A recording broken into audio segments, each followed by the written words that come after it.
On regarde pas son nom. D'accord, reçu.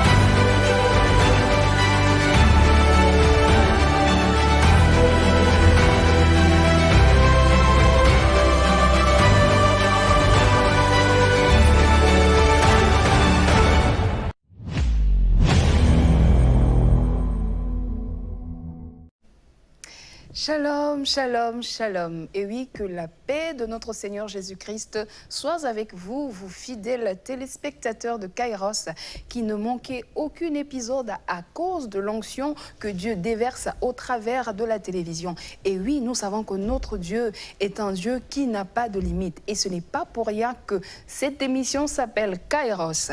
Kairos, pour ceux qui nous découvrent aujourd'hui, veut simplement dire le temps de Dieu. Il s'agit d'un temps avec T majuscule. Lorsque pendant longtemps nous avons erré à gauche et à droite sans trouver de solution, il arrive ce moment-là où nous décidons de tout abandonner à Dieu en disant « Seigneur, je suis fatigué, prends la relève ».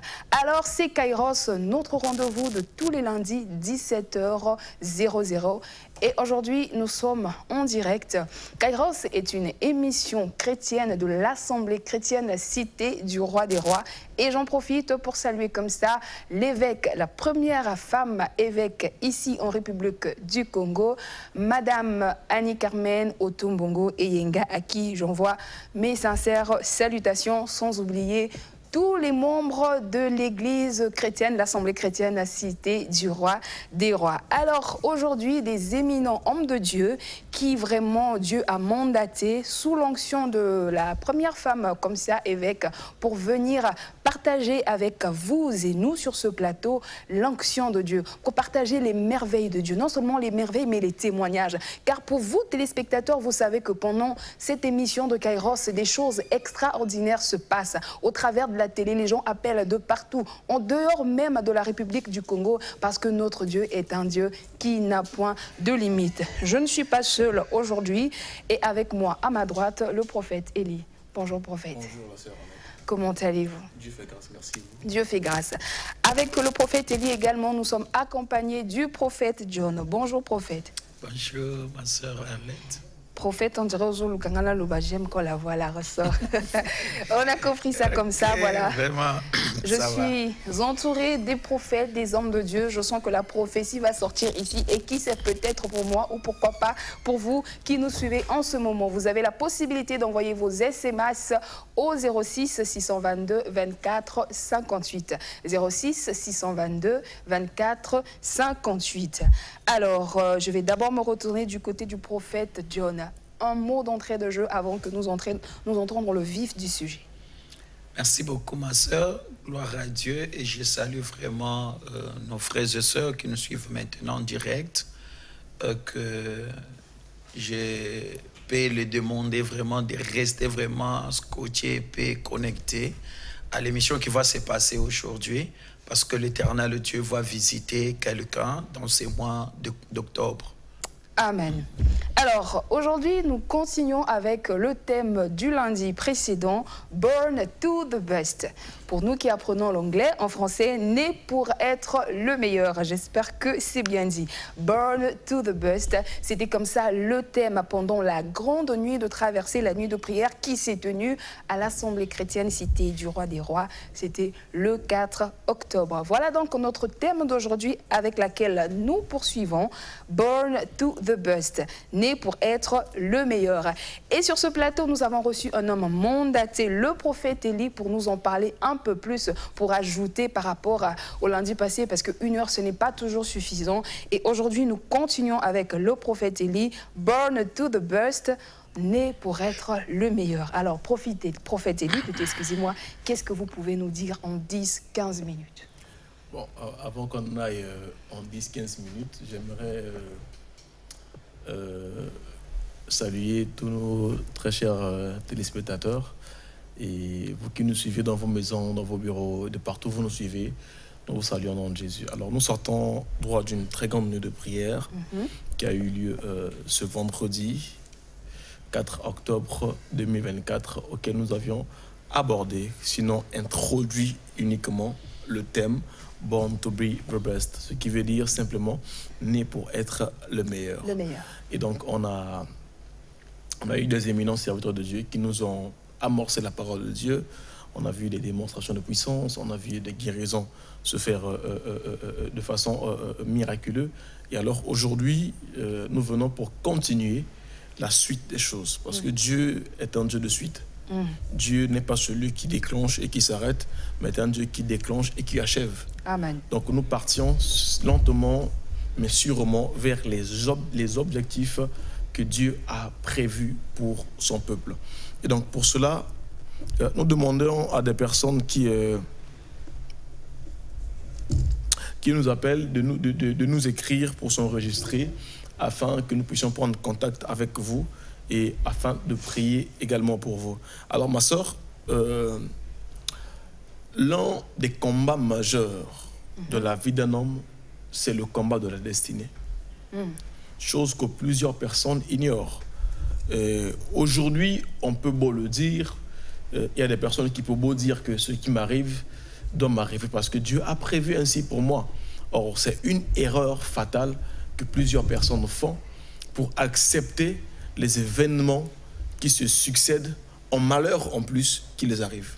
Voyez-vous avec moi que dans la Bible, il y a eu des personnes qui ont eu à attribuer à Dieu des choses qui se passaient dans leur vie pour dire que ce malheur m'arrive parce que Dieu l'a voulu ainsi. Je prends par exemple le cas de Job. Job, lorsque Satan a touché à sa vie, il a touché à ses enfants, prophète John, il a touché à ses biens. La Bible déclare que Job a dit que l'Éternel a donné, l'Éternel a repris. Or, c'est une erreur, ce n'est pas le Dieu qui a repris, c'est Satan qui a mis ses mains dessus. Exactement. Voyez-vous?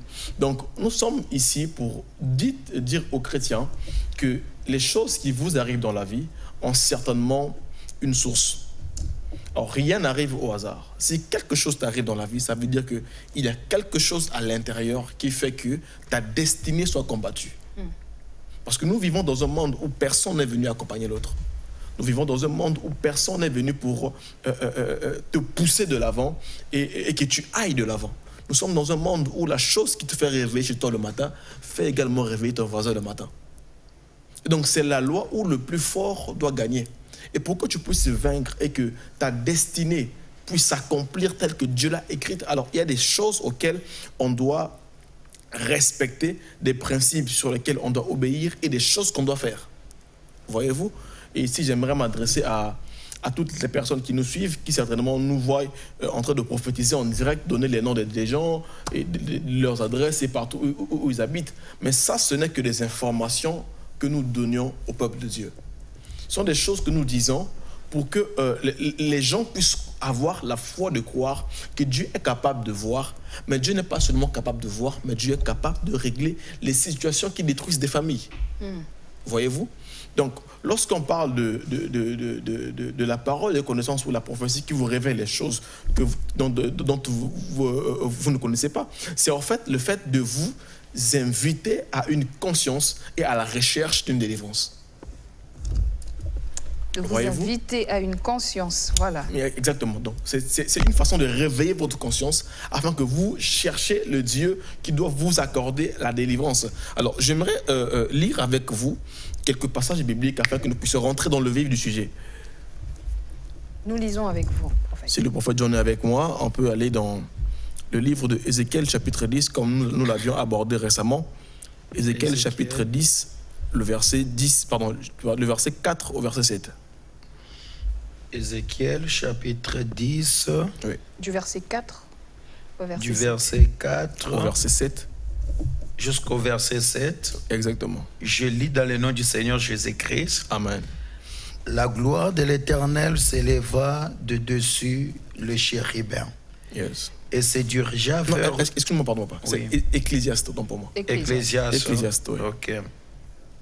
Ecclésiaste 10. 10, le verset 4. Oui, excusez-nous, c'est Ecclésiaste, chapitre 10. Oui. Oh là là. On va aller vite, je vais t'aider. Ecclésiaste. Chapitre 10, je suis là, verset 4, dit ce qui suit. Oui. Si l'esprit de celui qui domine s'élève contre toi, si l'esprit de celui qui domine s'élève contre toi, ne quitte point ta place. Ne quitte point ta place. Car le calme prévient de grands péchés. Ok. Le calme prévient de grands péchés. Alors qu'est-ce que ça veut dire? Ça veut dire qu'il y a des personnes qui peuvent avoir une guerre concernant leur destinée, mais qui préfèrent se retirer ou se replier. Allez-y, papa. Et il était mal que je vis sous le soleil. Il est un mal que j'ai vu sous le soleil. Comme une erreur provenant de celui qui gouverne. Comme une erreur provenant de celui qui gouverne. La folie occupe de postes très élevés. Ok. Et de riches sont assis dans l'abaissement. Dans l'abaissement, papa. Dans l'abaissement, merci. Yes. Je vis des esclaves sur des chevaux. J'ai vu des esclaves sur les chevaux. Et de princes marchant sur terre comme des esclaves. Verset 8. Celui qui creuse une fosse y tombera. Exactement, papa. Et celui qui renverse une muraille sera mordu par un serpent. Amen.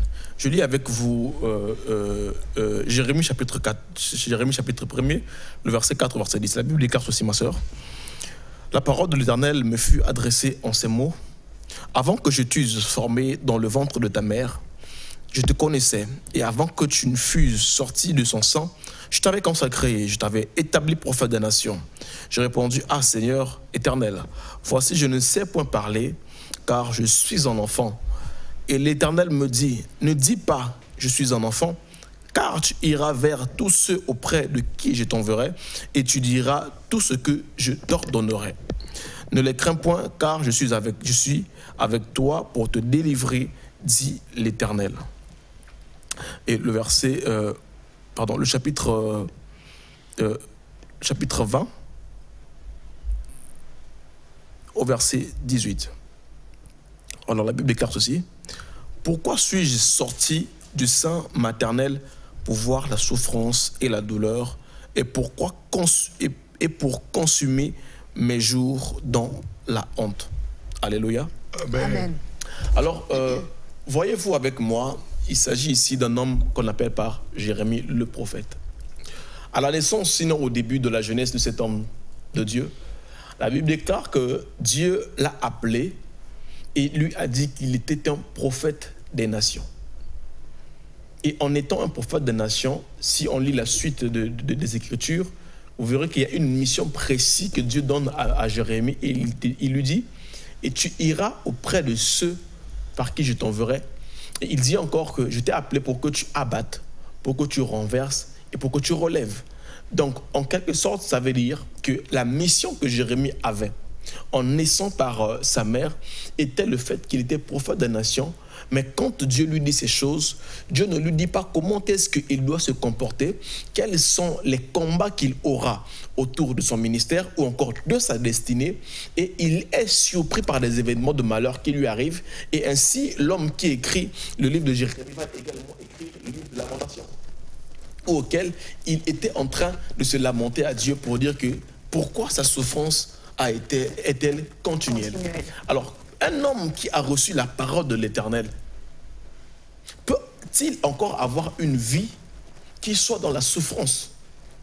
Beaucoup de gens aujourd'hui qui me suivent, qui écoutent le son de nos voix, de partout où vous nous suivez, il y a des personnes qui ont certainement reçu des messages venant du Seigneur, venant du trône de Dieu même, qui ont rêvé qu'ils devaient être des grandes personnes, qui ont reçu des prophéties sur leur destinée. Mais malheureusement, ces prophéties ne se sont pas accomplies comme Dieu l'avait dit. C'est pas que le prophète a menti, c'est pas que Dieu s'est repenti de sa parole, pas du tout. C'est parce qu'au cours de leur parcours terrestre, il y a eu des événements ou des choses auxquelles eux, ils n'ont pas été à mesure de comprendre la portée, sinon l'importance du message qui devait les engager au combat. Mais excusez-moi de vous couper, prophète. Quand vous parlez de ces épreuves qu'on rencontre et qui nous empêchent et qui empêchent parfois la volonté de Dieu s'accomplir. Exactement. Mais Dieu ne dit pas dans sa parole que les épreuves qui nous arrivent, ce à quoi on fait face, ça ne dépasse pas notre force, notre capacité de les dépasser? Non, ma soeur, il y a une différence entre Dieu qui te fait passer par une épreuve pour que tu aies le dessus sur cette épreuve-là et que tu puisses vaincre. Et il y a également une différence entre le combat de ta destinée qui n'a rien à voir avec l'épreuve que Dieu te donne. D'accord. Voyez-vous? Donc, lorsque le combat se présente à toi, ça, c'est toujours pas Dieu qui t'expose au combat. En réalité, lorsque un homme vient sur la terre, l'homme vient avec deux signes. Le premier signe que l'homme vient avec, ma soeur, ce sont les cris de pleurs. Oui, oui. Le deuxième pleurant signe, à la maternité. Oui. Et quand un enfant qui vient de naître ne pleure pas, qu'est-ce qu'on fait? On doit le gifler, on doit le taper pour lui dire « Écoute monsieur, écoute madame, tu es venu dans un monde où il faut que tu pleures. Et si tu n'arrives pas à pleurer, ça veut dire que tu es compté parmi les morts. » Voyez-vous? Et le deuxième signe qui prouve qu'un enfant est venu au monde, c'est qu'un enfant ne vient jamais avec les mains ouvertes. Chaque enfant qui vient au monde, il vient avec les bras fermés, des coups de poing pour dire « Je suis venu dans un monde où il faut que je me batte pour que ma destinée et ce pourquoi je suis né puisse s'accomplir. » C'est très prophétique, ça. Voyez-vous? Oui. Donc, il y a une différence entre l'épreuve de Dieu et les combats que nous rencontrions et qui peuvent nous faire réussir si nous arrivons à les surmonter, à les vaincre, et qui peuvent nous faire chuter. Parce qu'on a lu dans le livre de Ézéchiel qu'il y a eu une erreur de la part de celui qui gouverne. Or, dans chaque famille, dans chaque nation et dans chaque territoire de chaque ville, il y a des principautés qui gouvernent. Et lorsque les principautés sont plus fortes que votre connaissance, sont plus fortes que votre spiritualité, sont plus fortes que le Dieu en qui vous avez confié votre vie, ces principautés sont capables de renverser ce qui a été écrit à votre sujet. Et voilà pourquoi Ecclésiaste dit qu'il a vu des princes en train de marcher à terre. En réalité, un prince est censé marcher sur les chevaux. Si on parlait d'aujourd'hui, un prince est celui qui est censé marcher sur les 4x4. Mais pourquoi est-ce qu'un prince doit se retrouver en train de marcher à pied et celui qui est censé être son esclave est en train de marcher sur les chevaux, est en train de galoper des jets privés? Pas simplement parce qu'il y a une loi qui a été imposée à une famille et à une destinée afin que ces personnes-là ne vivent pas le plan écrit à leur sujet. Voyez-vous? Et il y a des choses auxquelles on doit savoir. Et cela, j'ai énuméré 3 grandes choses. Et nous devrions savoir également que la destinée est une puissance suprême qui règle le cours des choses. La destinée est une puissance suprême qui règle le cours des choses. C'est-à-dire que j'ai l'habitude de dire que le destin est plus têtu que les combats pour ceux qui ont l'esprit révélé. Parce qu'aujourd'hui, je peux être en train de souffrir, je peux être en train de gémir, je peux être en train de soupirer sous des poids spirituels et des échecs qui se répètent, mais seulement si je sais que je suis convaincu que j'ai une grande mission à accomplir avec le Seigneur, je ne douterai pas à faire face à tout obstacle et tout combat qui se présente devant moi pour que je sois le meilleur. Or, être le meilleur de sa famille, de sa génération, même de son quartier, ce n'est pas des simples slogans. Né pour être le meilleur n'est pas une déclaration de foi. Né pour être le meilleur est une réalité qui vous fait face à des adversités et à des combats. Et c'est pourquoi je viens parler à toutes les personnes qui nous suivent que n'attendez pas une prophétie qui vient vous révéler les combats que vous connaissez déjà. N'attendez pas une prophétie qui vient vous révéler votre nom que vous connaissez déjà, mais attendez-vous à ce qu'on vous dise des choses qui doivent vous engager à chercher le Dieu qui est censé vous délivrer de la situation auquel vous traversez. Parce qu'aujourd'hui, ma soeur, ça ne sert à rien que quelqu'un aille à l'hôpital, que le médecin le diagnostique en disant que madame, vous avez par exemple la colopathie ou vous avez par exemple les fibres dans votre ventre et que le médecin ne soit pas capable de donner un traitement adéquat pour que la personne sorte de la situation de la maladie auquel elle se trouve. Donc c'est ainsi que beaucoup de personnes, des chrétiens, tout encore des païens, toujours des personnes qui nous suivent, qui ne comprennent pas en fait, la prophétie est une annonce. Or derrière la prophétie, il y a tout un arsenal de choses qui doivent être faites pour que vous sortiez de la situation qui vous dérange. Voyez-vous? Exact. Et ainsi, je vais parler à toutes les personnes qui nous suivent. Aux hommes politiques, aux hommes d'affaires, aux femmes commerçantes, à toute catégorie de personnes qui se retrouvent en train de subir des échecs, d'autres qui ont été sur des gratte-ciel, mais qui se retrouvent aujourd'hui dans des basses classes parce qu'il y a eu une loi qui a renversé leurs efforts, une loi qui a renversé leur pouvoir. Et ainsi, il faut que la parole révélée vous soit annoncée. Et ensuite, après cela, il faudrait qu'il y ait un suivi ou un traitement pour que vous sortiez de votre situation. Ok, en tout cas, merci beaucoup. Je pense que vous avez parlé de 3 points. Vous les avez déjà entamés? Pas encore. Pas encore. Alors, nous revenons un peu sur les mots du prophète. Il a dit, je cite, « Lorsque des événements malheureux se succèdent dans notre vie, nous devons chercher la délivrance. » Et la délivrance, il l'a signifié, la délivrance, c'est Dieu. Dans cette quête de délivrance-là, lorsque vous êtes face au combat, en réalité, la seule personne capable de nous délivrer, de nous donner la force dans ces combats-là, c'est Dieu. Donc, cherchons Dieu. Et Kairos, sur ce plateau de Kairos ce soir, nous sommes venus vous engager à chercher Dieu afin qu'il vous délivre, afin qu'il, pas seulement vous, mais toute votre famille. Parce que la parole de Dieu dit quelque part, je crois, si je ne me trompe pas, les hommes de Dieu vont me corriger, crois au Seigneur Jésus, tu seras délivré, toi et ta famille. Qu'est-ce qui ne dit pas que ce combat auquel tu fais face en ce moment, c'est pour que tu sortes pas seulement toi, mais aussi toute ta famille.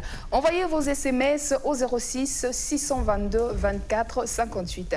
Vos SMS, merci de ne pas appeler s'il vous plaît. Vos SMS au 06 622 24 58. Alors, prophète Élie, quels sont ces 3 secrets-là, ces 3 grands points que vous voulez partager avec nous afin que nous affrontons les combats-là, parce que souvent, devant l'adversité, on a tendance à reculer. Et excusez-moi de faire une pause. Aujourd'hui, c'est quand même bizarre, lorsque nous sommes face à l'adversité, on a tendance à penser que Dieu ne peut pas.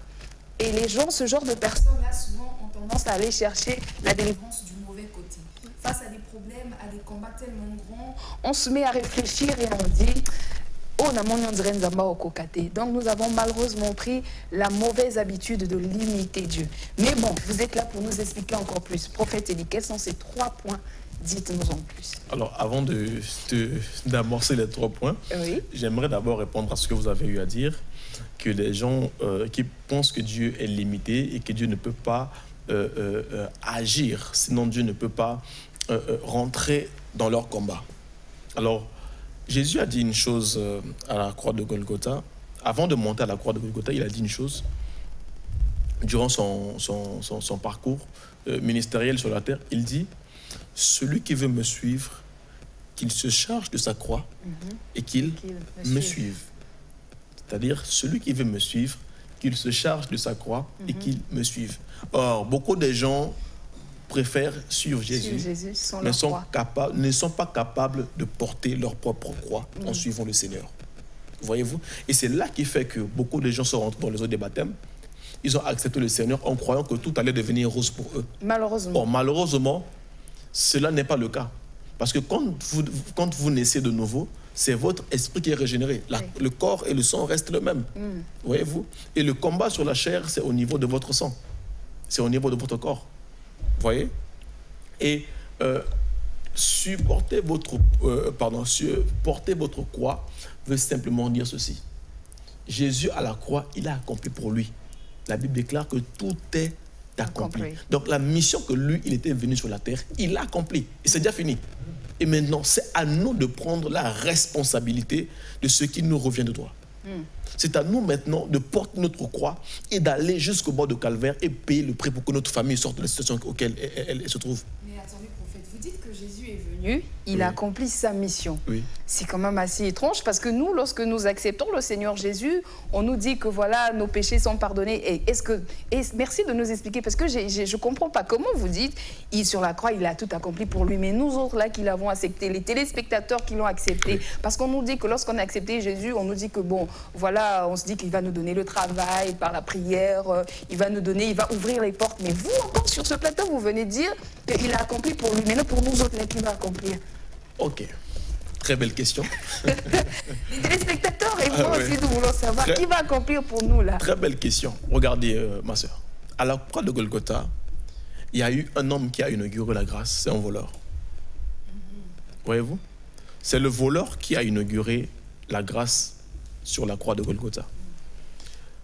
Jésus lui a dit, aujourd'hui même, tu seras dans le paradis avec moi, n'est-ce pas? C'est exact, les Écritures le disent. Il a été sauvé par la grâce du Seigneur. Maintenant, dites-moi, est-ce que son corps a quitté la croix et a disparu? Non. Ça veut dire que Dieu a fait sa part, que son esprit soit sauvé, mais son corps est resté condamné parce qu'il y avait une loi que le corps devait subir. Et tant que personne n'était capable de le délivrer de là où il était conduit au bois, il serait resté là éternellement.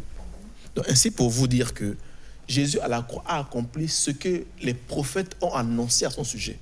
C'est qu'il devait venir pour sauver l'humanité de ses péchés. Ok? La souffrance qui nous arrive et nos péchés sont différentes. Tu as commis tes péchés, mais seulement, il y a des conséquences qui s'en suivent. Et il y a des combats qui veulent t'empêcher d'accomplir ce pourquoi tu es né. Voyez-vous? Donc, il faut que les gens savent que le combat de leur destinée, le combat de leur vie dépend également de comment est-ce qu'ils sont capables de payer le prix pour la délivrance de leur famille. Ah, mais non, parce qu'il y a aussi un prix à payer. Exactement. Ah, prophète, c'est dur, hein? Exactement. Bon, vous êtes l'homme, en tout cas, mandaté pour nous expliquer. Attendez, on nous appelle comment? Des chrétiens. Des chrétiens. N'est-ce pas? Chrétien veut dire quoi? Veut dire comme le Christ, n'est-ce pas? Or, comme le Christ, ça veut dire que tu as été oint. Et l'onction ne vient pas sur quelqu'un pour l'orner. L'onction vient sur quelqu'un pour une mission précise. Et la mission que l'onction peut t'accorder, c'est le fait que tu dois délivrer une catégorie de personnes qui sont incluses dans ta destinée. Voyez-vous? Donc, quand on devient chrétien, on est censé montrer l'exemple qu'on peut être chrétien, être exempté des combats de la famille par le moyen de la foi et de la prière. Voyez-vous? C'est très fort, ça. Donc, c'est là le plus grand problème de tous les chrétiens qui pensent que naître de nouveau prophète John fait d'eux des personnes qui sont totalement libres sur la chair. Or, c'est une erreur. Libre dans l'esprit. On est libre dans l'esprit, mais notre chair reste condamnée. J'ai compris. Merci beaucoup. Je pense qu'avec les téléspectateurs, nous avons compris. Alors, ces trois grandes lignes, il y a trois grandes choses. Donc, le premier point, je l'ai déjà amorcé en flash. Alors, le combat de la destinée, la première chose qu'on doit savoir que chaque destinée a un combat. D'accord. Moi, je sais que chaque destinée a un combat. Et chaque destinée, c'est-à-dire que chaque homme qui naît sur la terre naît avec une mission précise. Et chaque homme est une étoile qui se révèle par ceux qui ont la capacité d'apercevoir avec les yeux de l'esprit la personne qui vient de naître. Attendez. C'était pas seulement que Jésus, lorsqu'il naissait, qu'une étoile brillait. Moïse est né, la même chose s'est passée. Ouh là là, non. Mais celui de Moïse, je ne savais pas, je découvre. Voyez-vous? Donc, lorsque nous naissons, une étoile, voilà, comme ça. Mais bien sûr, les événements autour de vous prouvent à suffisance que vous êtes né et le monde des ténèbres a vu l'étoile qui a brillé et il veut l'empêcher à briller. Donc, chacun de nous est une étoile. Exactement. D'accord, merci. Poursuivez. Donc, chaque homme est une étoile et lorsque tu viens au monde, sache-le que ta famille ou encore des personnes de mauvaise foi ont localisé ton étoile et veulent à tout prix que tu partes. Comment vous expliquer qu'un enfant qu'on a dû avorter plusieurs fois mais qui n'est jamais sorti? Parce que quoi? Son destin est en train de réclamer qu'il doit vivre. Vous voyez? Donc, dès la naissance, Satan a commencé à le combattre par les événements qui veulent diviser les parents et que l'enfant puisse sortir du sein de sa mère. Or, quand vous voyez bien que la plupart des enfants qui ont connu l'avortement et qui ne sont jamais sortis, en sortant, c'est tout le temps la maladie, tout le temps ceci, tout le temps cela, ces enfants-là finissent par devenir des grands demain. Amen. Des enfants souvent abandonnés, souvent coulonnant dans la rue et tout ça. Si vous remarquez bien le parcours de ces personnes-là, il y aura un temps où Dieu va les ramasser et va les placer là où ils doivent recevoir la délivrance de leur vie et rentrer dans la gloire que Dieu avait prévue pour eux en écrivant leur destinée. Voyez-vous? Donc, les événements qu'ils ont vécus depuis la naissance jusqu'à un certain âge prouvent à suffisance que leur étoile a été vue. Comme les mages, Et ce qui est bizarre et curieux, c'est que les personnes qui sont censées voir les étoiles briller ne le font pas, mais des personnes qui ne sont pas censées voir les étoiles briller le font. Ça veut dire quoi? Des personnes qui sont chrétiens, qui doivent voir l'avenir des personnes qui doivent briller, ne le font pas, mais ce sont les mages qui le font. Et quand quelqu'un de mauvaise foi, la sœur Arlette, regarde que tu es né pour être le meilleur, tu es sûr que la personne va croiser les bras et te regarder accomplir ta destinée? Non, bien sûr que non. Il fera tout son possible pour te combattre. C'est là que le premier combat commence dans la vie. D'accord. Et j'aimerais pas monopoliser la parole pour dire que le prophète John doit intervenir pendant quelques minutes et nous expliquer en fait l'ensemble des combats qu'un homme peut vivre, et ensuite on va continuer avec les 2 points qui restent. Prophète John, vous avez la parole. Merci beaucoup, prophète. Je pense que je peux parler un peu. Vous avez donné et vous avez bien parlé. Je voulais seulement dire à quelqu'un ce soir que tu es né pour être le meilleur, mais sache bien que il y a toujours des combats qui viennent dans notre vie.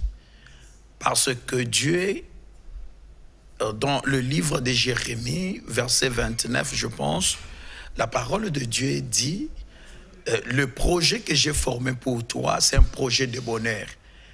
Donc, avant que tu viennes sur la terre, il y avait déjà un projet de bonheur que Dieu avait déjà préparé pour chacun de nous.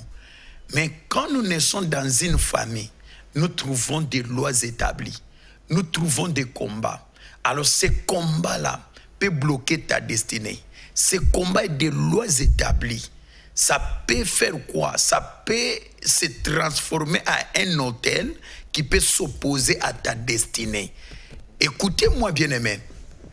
Il y a un homme dans la parole de Dieu, dans le livre de Juges, chapitre 11. C'est l'histoire d'une famille de Jephthé. Monsieur Jephthé, il est né dans une famille où sa mère était prostituée. Alors, quand il est né, ses frères, après la mort de leur papa, ses frères s'est levés, ils ont dit que non, toi, Jephthé, tu ne peux pas hériter ensemble avec nous parce que tu es un enfant d'un prostitué. Tu vois là où Jephthé est sorti.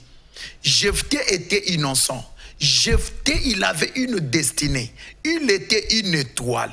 Mais la famille avait une réalité. Et la réalité de sa famille, c'était quoi? La maman qui avait transporté la grossesse de Jephthé.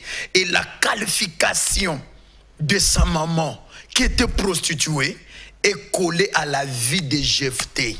Et ses frères ont chassé Jephthé et Jephthé est parti.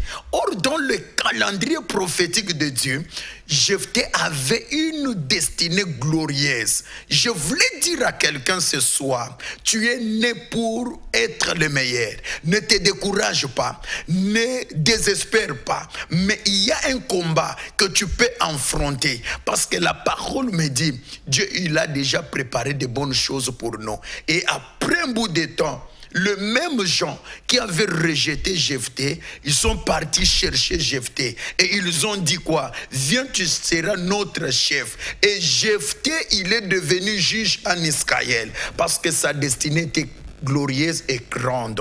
Mais il y avait le combat. Et le combat là, c'était combat là où il est sorti. Le nom de sa mère, l'identité de sa mère, l'identité de la famille. Il y a des identités de nos familles qui nous bloquent. Tu peux naître dans une famille où il y a une identité.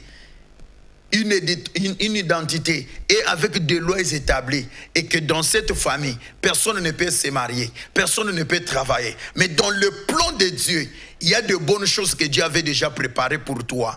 Je décrète et je déclare ce soir, dans la vie de quelqu'un qu'on avait déjà rejeté, qu'on avait déjà abandonné, même si l'homme t'a quitté, même la femme t'a rejeté, parce qu'aujourd'hui tu n'es rien, parce que tu n'as pas le boulot, parce que tu n'as n'a pas la valeur dans la société. Je voulais dire à quelqu'un, il y a quelqu'un qui honore les gens. Il y a quelqu'un qui donne la valeur. Car la parole de Dieu me dit, il honore ceux qui l'honorent. Si tu donnes ta vie à Dieu, quel que soit le combat, quel que soit là où tu es sorti, la parole me dit, il n'y a plus de condamnation pour ceux qui sont en Christ. Reçois seulement Jésus-Christ et je te souhaite vraiment le bienvenu dans ce nouveau mois d'octobre. Et ce mois d'octobre, ça sera pour toi un mois de grandes choses. Et tu seras le meilleur dans ta génération. Et Amen. Tu verras la gloire de Dieu. Amen. Malgré le combat, malgré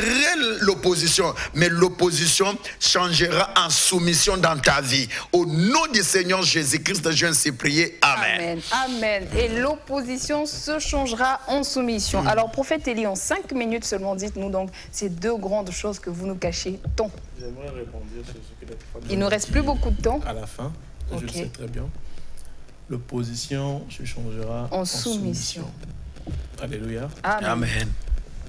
C'est une très bonne chose qu'il a dit à la fin de sa prière que j'ai aimée. Mais chose est vraie qu'une opposition se change qu'en soumission lorsque on est capable de vaincre les élections. Voyez-vous? Dans une nation, le pouvoir est donné à quelqu'un qui a vaincu ses adversaires, ses opposants, et qui fait en sorte que la personne-là, par son pouvoir, ceux qui étaient ses opposants sont obligés de se soumettre à son pouvoir parce que c'est lui qui a été élu. Et il a combattu pour arriver là où il est arrivé. Amen. Voyez-vous avec moi? Et donc, j'aimerais lire quelque chose avec vous. En 4 minutes qu'il vous reste. Oui.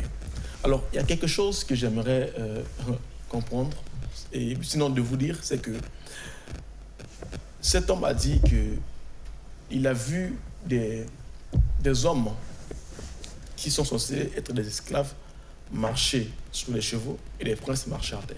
Or, il y a un principe, il y a quelque chose qui s'est passé pour que la tendance soit renversée. Voyez-vous? Et il y a comme ça dans les familles où il y a des problèmes et la famille est divisée. Vous voyez que de l'autre côté où la famille est divisée, eux, là-bas, beaucoup plus, ils prospèrent. Il y a des voyages, il y a des mariages, il y a tout ce qui va avec le bonheur de la vie.